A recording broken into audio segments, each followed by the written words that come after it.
देशातली सगळ्यात श्रीमंत महानगरपालिका म्हणून मुंबई महानगरपालिकेची ओळख आहे। याच मुंबई महापालिकेतील एक धक्कादायक प्रकार समोर आलाय। संबंधित प्रकारावरून महापालिकेतील भ्रष्टाचाराची केस म्हणजे निवृत्ती योजना बंदी आहे का असा सवाल उपस्थित होऊ लागलाय। बघूया या प्रकरणाचा आढावा घेणारा हा स्पेशल रिपोर्ट। मुंबई महापालिकेत भ्रष्टाचारी अधिकारी, कारवाई झालेले 207 पैकी 112 अधिकारी सेवे, माहिती अधिकारातून धक्कादायक वास्तव समोर।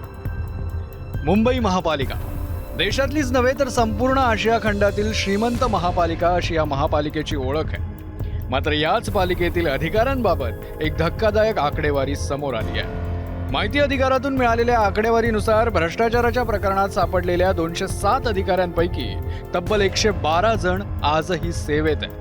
मुंबई महानगरपालिकेतून आरटीआयच्या माध्यमातून जी माहिती मिळाली याच्यामध्ये 207 अधिकारी जे आहेत ते लाचखोरीच्या कारवाईमध्ये सापडले होते।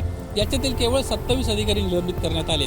जवळपास 167 अधिकारी अजूनही कामावर आहेत, तर 68 अधिकारी असे आहेत ज्यांची सेवानिवृत्ती झाली, मात्र त्यांच्यावरची जी कारवाई आहे ती अद्याप ही सुरूच असल्याचं आपल्याला पाहायला मिळत आहे।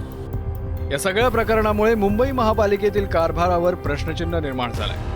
बीएमसी आपल्या लाचखोर अधिकाऱ्यांना प्रोटेक्ट करते हेच या माहितीवरून स्पष्ट होत आहे। कारण एसीबीची जेव्हा केस होते, एखादा अधिकारी लाच घेताना पकडला जातो, त्यानंतर बीएमसी त्याला सस्पेंड करते, त्याच्यावर निलंबनाची कारवाई होऊन त्यांची इंटरनल एन्क्वायरी चालू होते। परंतु या माहितीत असं दिसतंय की या एन्क्वायऱ्या इतकी वर्ष चालू राहतात की तो अधिकारी रिटायर होऊन जातो। तसेच काही जे निलंबित अधिकारी आहेत त्यांना कोणतं ना कोणतं कारण देऊन परत कामावर घेतलं जात आहे।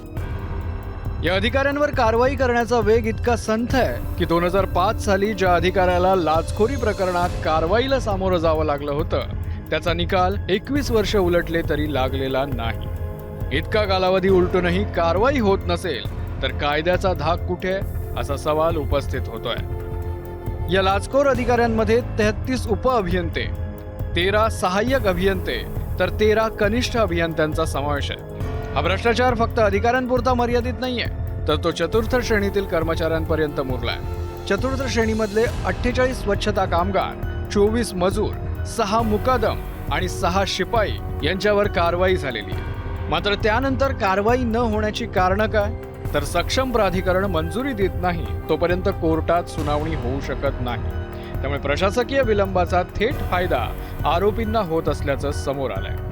एकूणच ना कायद्याचा धाक ना कारवाईची भीती अशी या अधिकाऱ्यांची परिस्थिती आहे। कारण ही जर कारवाई केली तर अगदी उपमुख्यमंत्री कार्यालयापर्यंत ही कारवाई जाईल हे त्यांना माहिती आहे। आणि भ्रष्टाचार हा DCMच्या ऑफिसमधून, CMच्या ऑफिसमधून की त्यांच्या लाडक्या कॉन्ट्रॅक्टर्सच्या हातातून होतोय हे सगळ्यांना कळायला लागेल। देशाच्या आर्थिक राजधानीचा कारभार पाहणाऱ्या मुंबई महापालिकेत जर ही अशी परिस्थिती असेल तर महापालिकेच्या कामाच्या दर्जावर विश्वास तरी कसा ठेवायचा?